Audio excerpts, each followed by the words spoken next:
Okay, so if we're going to replace one of these pigtails, because we're getting a motor fault, what we're going to do is we're going to come and we're going to turn the power off, obviously. And this is our motor. So we can actually get under here, and on our motor, you can see the pigtail plugged in right there.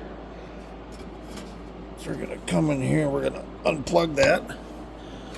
And we'll come up here on this side and we'll follow that pigtail up and in the cable track. A lot of times you can just pull it back a little bit to where it's exposed. There, it's exposed. We'll unplug that. And then we'll take that pigtail out. We'll take our new one.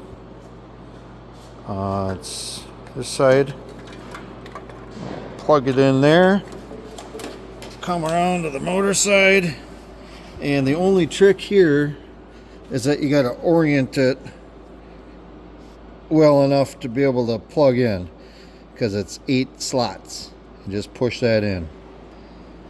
That should do it.